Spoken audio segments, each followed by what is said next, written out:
Hello and welcome back to another episode of the Chicago White Sox March to October. Last episode was kind of a big one with a couple of surprising moves. You see one right here. We got Tarik Skubal from the Tigers. When that trade popped up, man, the longer I sat there and thought about it, the more I realized that he honestly fit basically exactly what I was looking for. Because Kopech has been struggling, and he has been struggling for this entire March to October, and it seems to be just getting worse if you look at his numbers. But I've thought for a little while now that moving him to the bullpen might solve some of the issues he has if he can't solve it in the rotation, and obviously he hasn't. So if we were going to move him to the bullpen, we need somebody to enter the rotation, and Skubal ended up being the perfect guy. He's an A potential, 80 overall, 27 years old, and we got him for 2 more seasons after this one under team control. And then the other move, it wasn't anything crazy. All it was just bringing Tucker Barnhart back up to the bigs for Colson Montgomery. But the reason I bring it up again is because somebody commented early after I posted that video that the thumbnail kind of looked like Bryce Harper, and then last episode has gotten like the most views that a March to October video has gotten in a while. So sorry if I accidentally clickbaited some people into thinking that was Bryce Harper, but it was Tucker Barnhart all along, I swear. Before we get into the Skubal player lock, I just want to point out a couple changes I made to the trade management section of things. All I did was get rid of starting pitcher as a positional need, moved it to right fielder. Also took off pitching prospects from team needs, because like if you look at our team, we're not losing any pitchers anytime soon. I mean, we signed Ohtani to a long-term deal, Severino, Marquez, all the long-term deals. Now we have Skubal for this year and 2 more. We have both Kopech and Cease locked up for next year, and we have Matthew Thompson coming up through the system, who he could be ready to go as soon as next year. But what we don't have now is any more prospect outfielders coming up through the system. I mean, Yoelki was already teetering on the edge of still being considered a prospect coming up through the system at 26. But now that we had to get rid of him for Skubal, we really don't have anyone left. Not like we need anyone, because we have Vaughn, we have Robert. I plan on bringing Eloy back, but if there was any need that we did have, it probably just is an outfield prospect or catcher. That's also, I forgot about that. We could still use a catcher. So yeah, we are gonna play this Tarik Skubal player lock, get a chance to give him a performance boost for the rest of the year, and that could be big, because I've seen in March to Octobers in the past, when I trade for someone or bring up a pitcher and they get a 2 or 3 plus, they play way above their ratings. So let's go ahead. Let's get into this game against the Yankees, who are not as scary as they have been in the past. 29 and 33. I know they don't have Judge anymore. They haven't had him. Look at this though, Jason Dominguez. That's the first guy we get to face. He's been in the bigs for, I mean, this is his 2nd year now. But Skubal, man, he's got a good mix. Throws hard, 4-seam sinker, and then 3 off-speed options. And it seems like he's got relatively good accuracy. All right, grounder to short. We got that. All right, first pitch. It never lets you break towards first to cover right away, so you're always going to get there late. Good thing Sheets was able to do it. What? I forgot about this. The Yankees have Jose Ramirez. I'm sure they signed him in the offseason. I just forgot about it.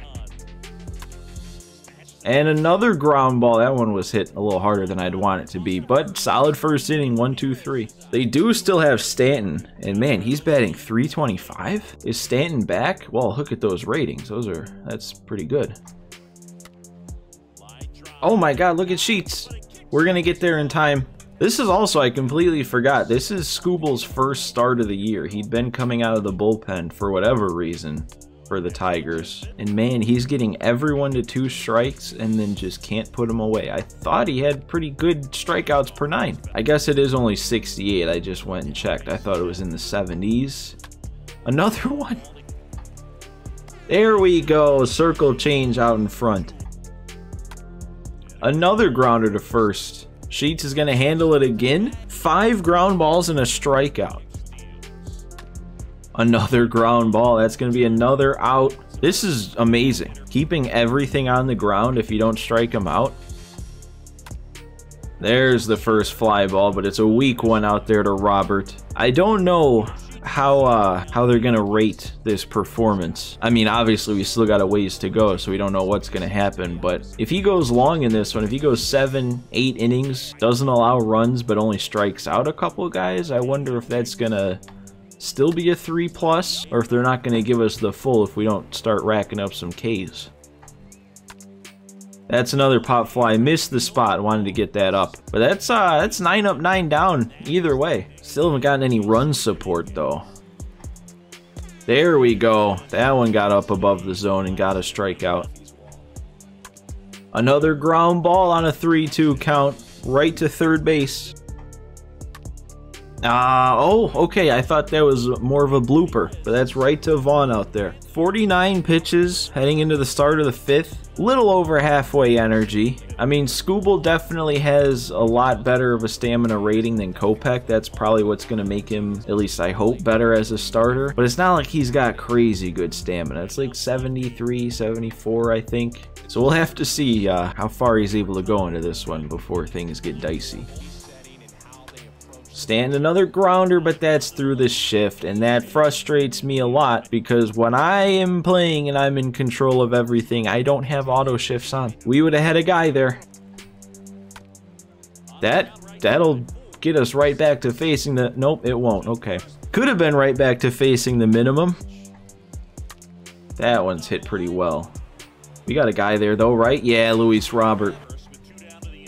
Ooh, and there we go, right on the corner with that slider. Gave up the first hit, but we're still rolling. Can we please get some run support though, man?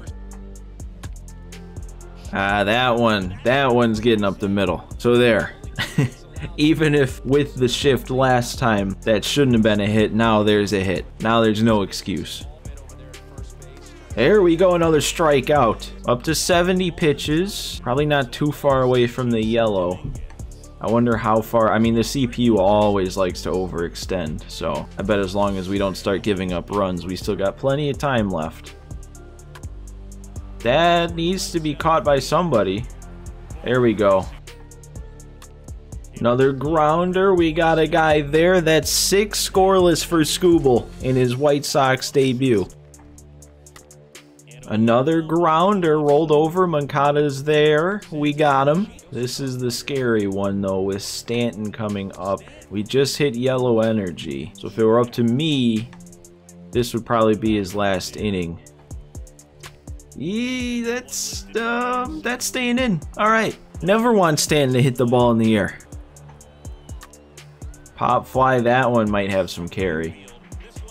That's at the track. All right, died at the track. I would 100% be calling it there. Back-to-back deep flyouts. 7 innings for a guy who's making his first start in the season. This would be an easy yank right here, but nope, we're still going. Of course we are. The CPU doesn't know what it's doing.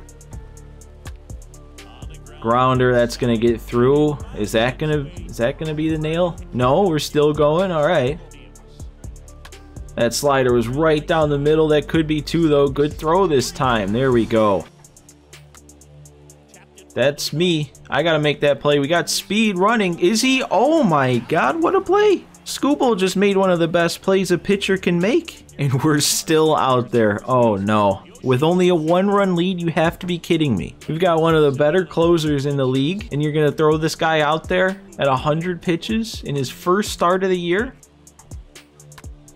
Right back to him, though. There's the first. We really need to get a 1-2-3 here this inning, because if we don't, the guy that would be brought up to the plate is Jose Ramirez. Grounder. That's a tough play. TA's got it. 1 to go. 1 to go with hardly any energy left. We have to do it. Otherwise, it'd be facing Jose Ramirez with absolutely no energy. We might even be out of energy by the time this at-bat finishes. That's a perfect. Okay, please take me out, game. Don't make me do this. Don't make me face Jose with no energy. Why am I in this game? A perfect swing, no energy. Jose Ramirez coming up and we only got a 1-run lead. The complete game shutout doesn't matter at this point. We want the win. Okay. We got the win. We don't need to feel that stressed. I would have been completely fine with 7 scoreless. Leave it to the CPU, but I'll take that. I will take a complete game shutout for hopefully a 3+, because last time we got a 3+, it ended up only being 2, but there's no way that a complete game shutout can only be 2. 3 fireballs of momentum to go along with it. I guess at the end of the day, this really couldn't have gone any better. I only struck out the 4 batters, so it ended up almost exactly what I said. We did actually get the 3+, but we only got 2 fireballs instead of the 3 it showed. Okay, fair enough. If it was going to be only 2, I'd rather it have been only 2 momentum instead of only 2 pluses. Let's sweep the Yankees. There we go. KC.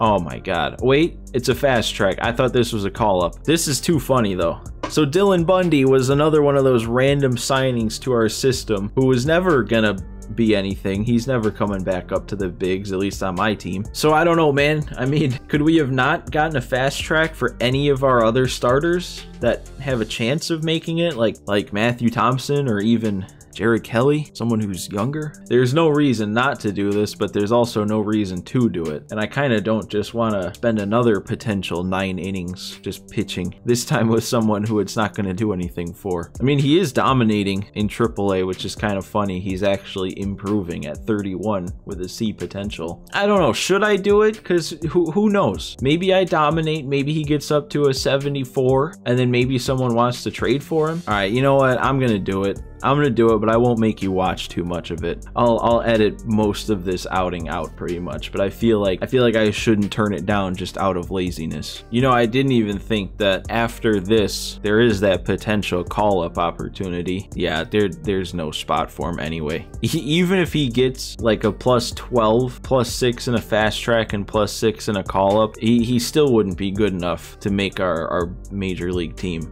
Look at how good our AAA team is though, 41-20. I guess this is just how easy it's going to be in AAA. A fastball right down the middle gets him looking. Alright, that's going to get caught.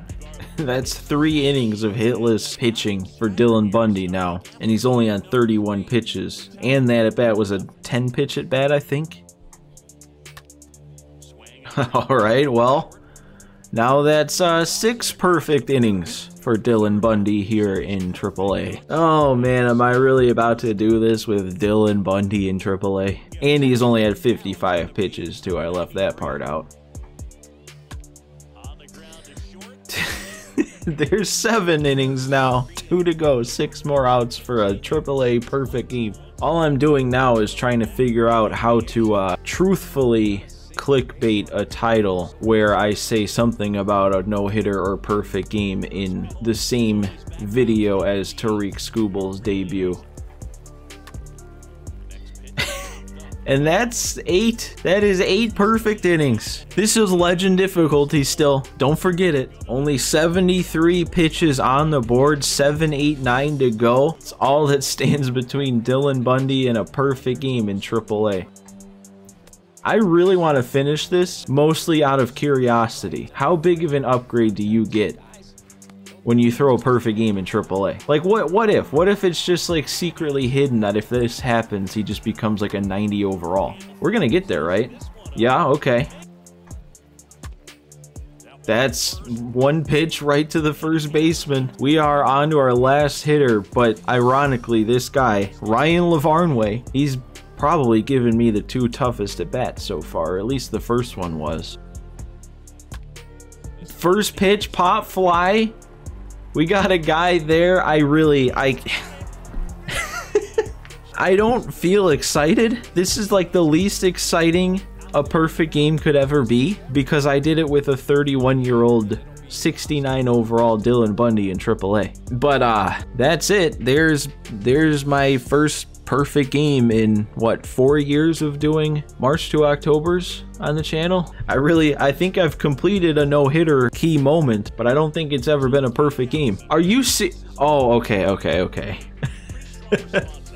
For a second there, I forgot this was a fast track, and I saw only the 1+, but I forgot. Fast tracks, it's either a plus or nothing, so it was never going to be better than that. It's just funny to see it pop up saying, perfect game, 1+. So what does this mean? What could this mean? What is Dylan Bundy about to become? How common are perfect games in the minors? I never even thought about that. Or no-hitters in general. We're going to play some more games. I guess there was not a call-up opportunity, because usually that happens happens right away. So yeah, it didn't even give me the option to call up Bundy. I'm just too curious now. What is he looking like? Well, he's not a 90 overall, like I speculated. He goes up to a 75, so he does get, I think it was a +6, and he moves up to a B potential. Hey man, that is not a bad trade piece then, because I mean, he becomes better than Kohei Arihara here. Same age, but now Bundy's a B. All right, well, we'll dangle him out there and see if anyone wants to trade for him. I think based on his numbers, he went back out and probably had a pretty bad start in his next one, because I think going into that game his ERA was under 3. Then you throw 9 scoreless, now his ERA is back up to 3. I have no idea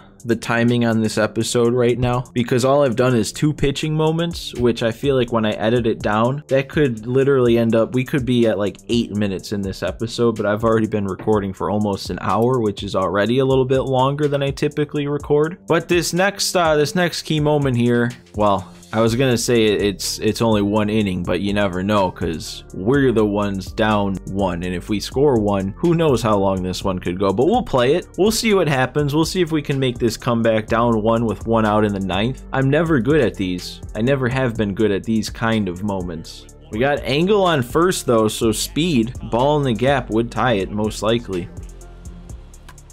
That's gonna end it. Of course I ground into a double play. Well, that's a shame. You never want to lose to the A's. And that's going to flip the momentum. We throw 2 complete game shutouts, and then now our momentum is negative. Oh, here we go.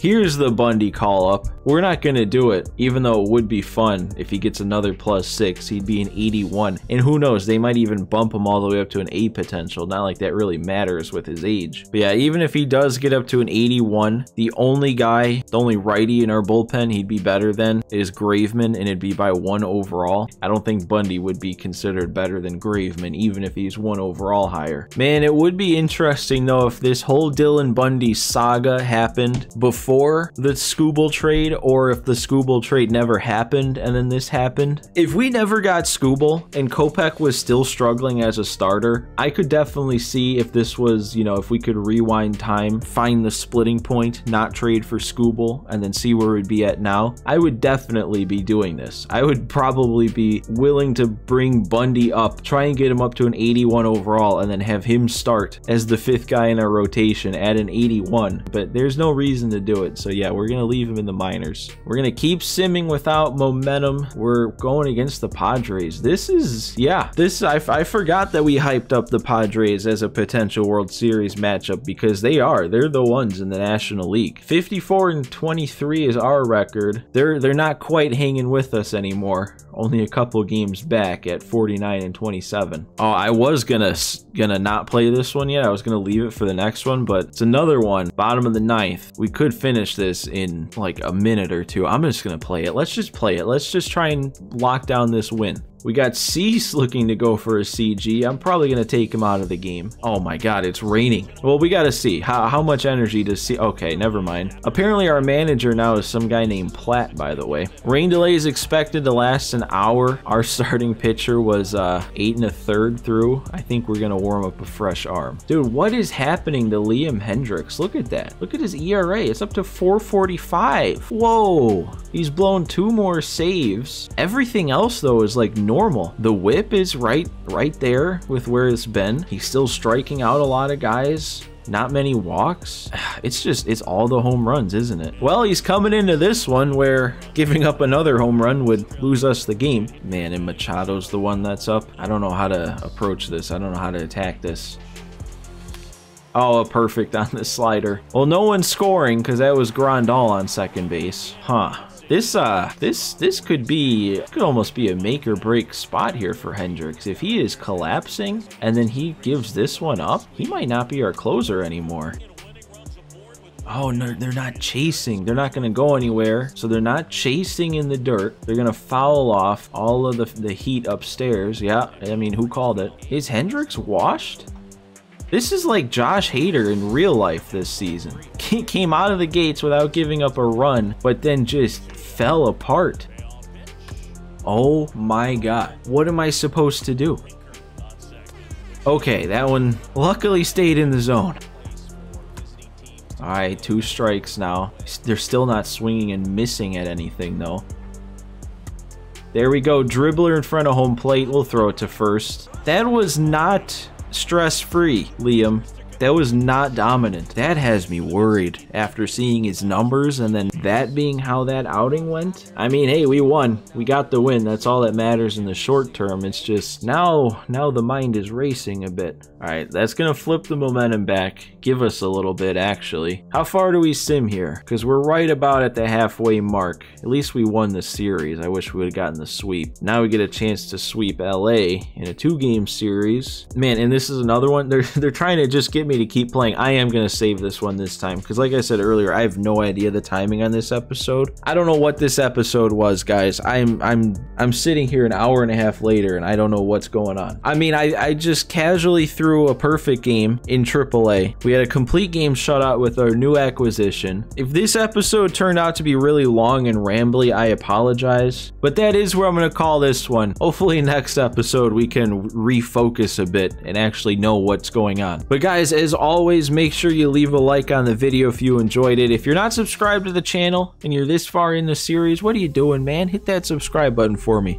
But thanks everyone for stopping by today. Thanks for watching, and I will see you next time.